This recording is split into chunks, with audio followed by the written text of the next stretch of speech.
This is episode 2 of reflections, of my monthly reflections that I share on this channel.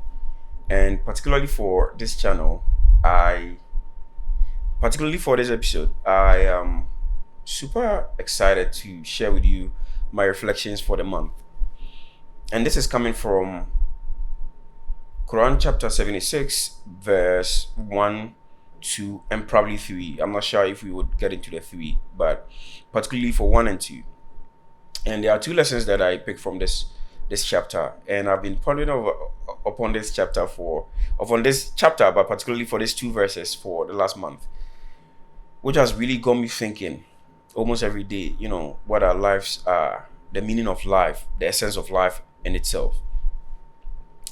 And so Quran chapter 6, which is Surah Al-Insan, Allah subhanahu says in the Quran, Allah subhanahu wa ta'ala says in the Quran, أعوذ بالله من الشيطان الرجيم بسم الله الرحمن الرحيم هل أتى على الإنسان حين من الدهر لم يكن شيئا مذكورا إنا خلقنا الإنسان من نطفة أمشاج نبتليه فجعلناه سميعا بصيرا. And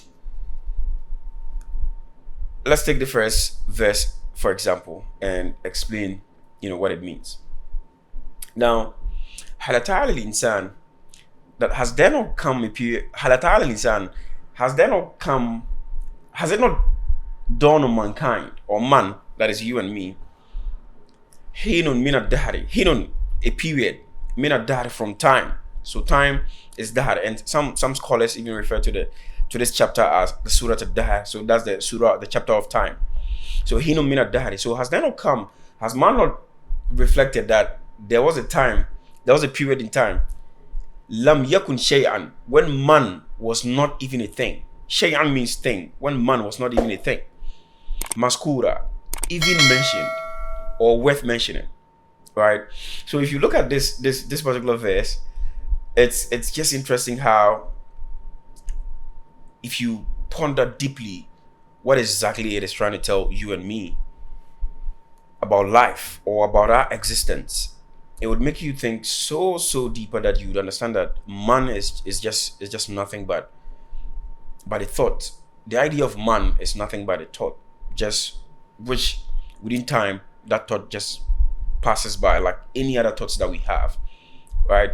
Because again, when you start from the verse, it tells you that, was there not a period in time? Does man not remember? Do you and I not remember a period in time when we were not even existing, right?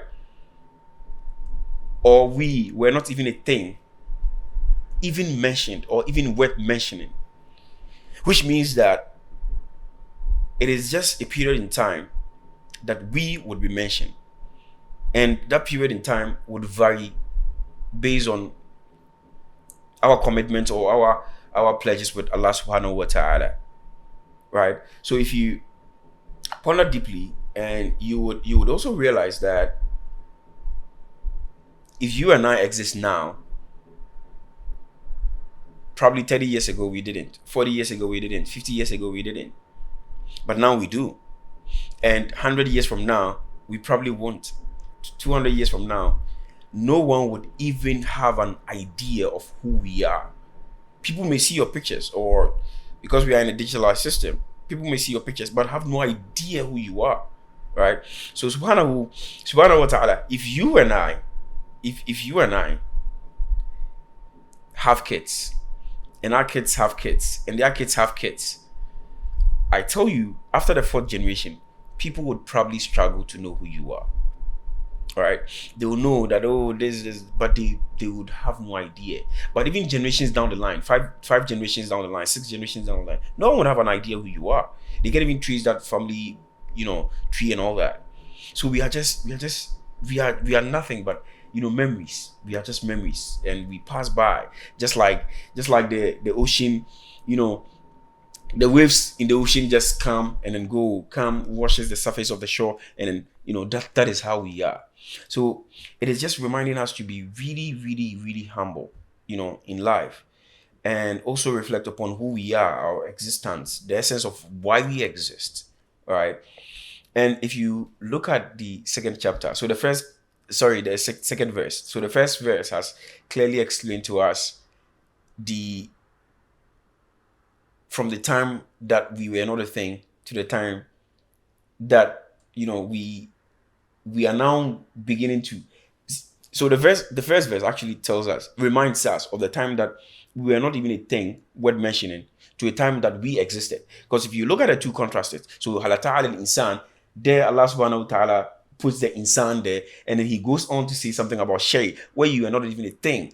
Halata al-insan, he nomina that lam yakun shay'an, that's a thing. When you are human, when you are not a thing. So he contrasts those two things beautifully to let you understand that there was a time when you were not even a thing worth mentioning, but now you exist as man. So he's asking you to reflect upon those times where, wow, I was not even a thing even thought of, and now I'm this insan, I'm a man. And the second verse tells you how you were created. You and I were created. It says that inna khalaqna al-insani min nutfa. Inna khalaqna al-insani, and indeed khalaqna al-insan, and then we created man. Allah subhanahu wa ta'ala says they created man. They created you and I min nutfa from sperm, right? I'm charging here means mixture, right? So we created man from a sperm mixture, which tells you that if how a baby is conceived is true, not just with one sperm. Even the sperm itself is a mixture. So sperm itself is a mixture of different. Scientifically, they have different components of the sperm, right? But beyond that, some scholars also explain it to mean that the I'm charging here is not really just talking about the sperm mixture, but it also talks about the other parts of the female, components that would come together to form you as humans, right?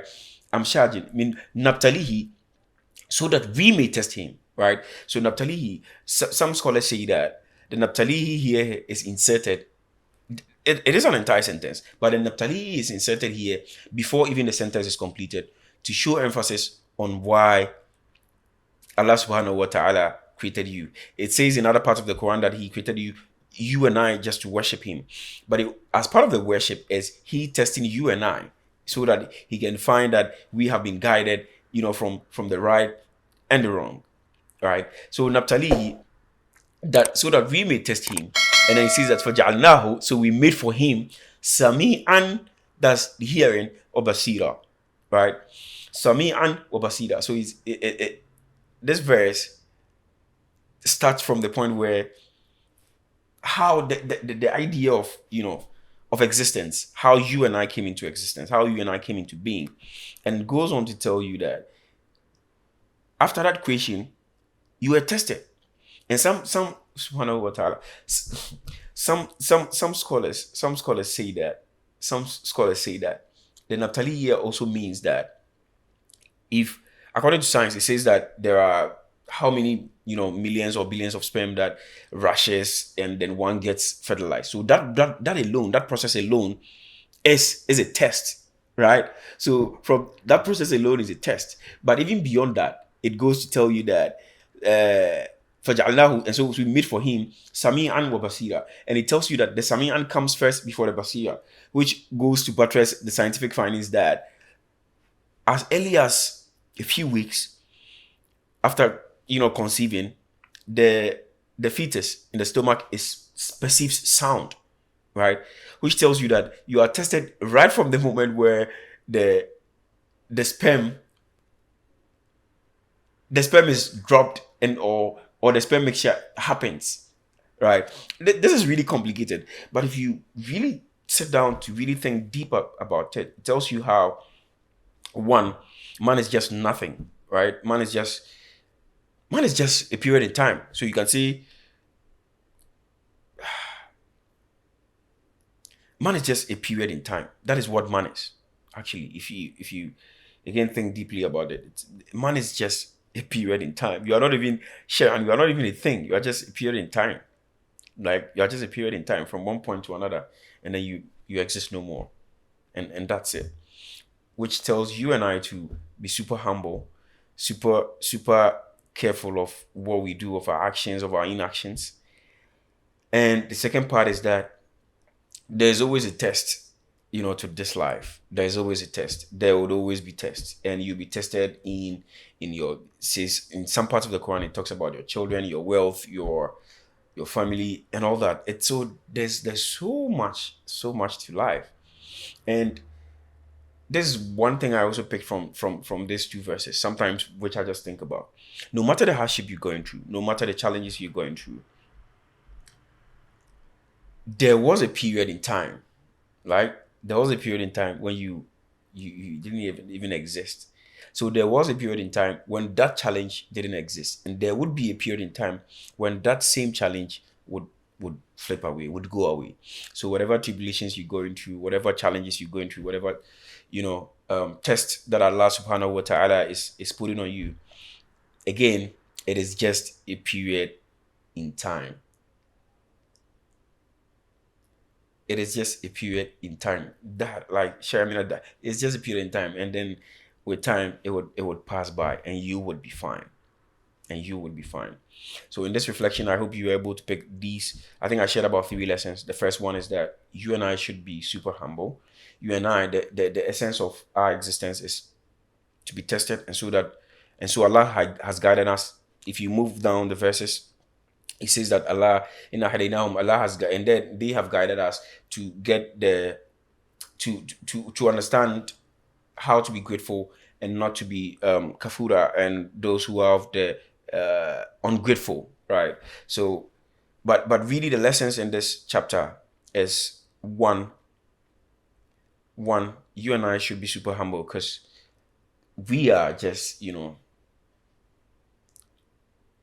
one thing in between two periods, right? So one, and two, the essence of our creation is that to worship Allah, but also He will put us through all the tests and all tribulations that may exist within the period in time that we exist as mankind. And then the third one is, regardless of whatever you're going through, Allah Subhanahu wa Taala says that there was a period in time, or there is a period in time when you are not even mentioned, and there is a period in time that you would not even exist again. And so whatever tribulations or trials you're going through, there would come a period in time when those challenges, those problems would also wash away, and then you would be free from those challenges and tribulations. I pray that Allah Subhanahu wa Taala guide us and make us of the believers. May He be pleased with us before He takes our life. May He guide us in the right path, and may He grant us the highest rank of Jannah. And with that, I would say Assalamu alaikum wa rahmatullahi ta'ala wa barakatuh.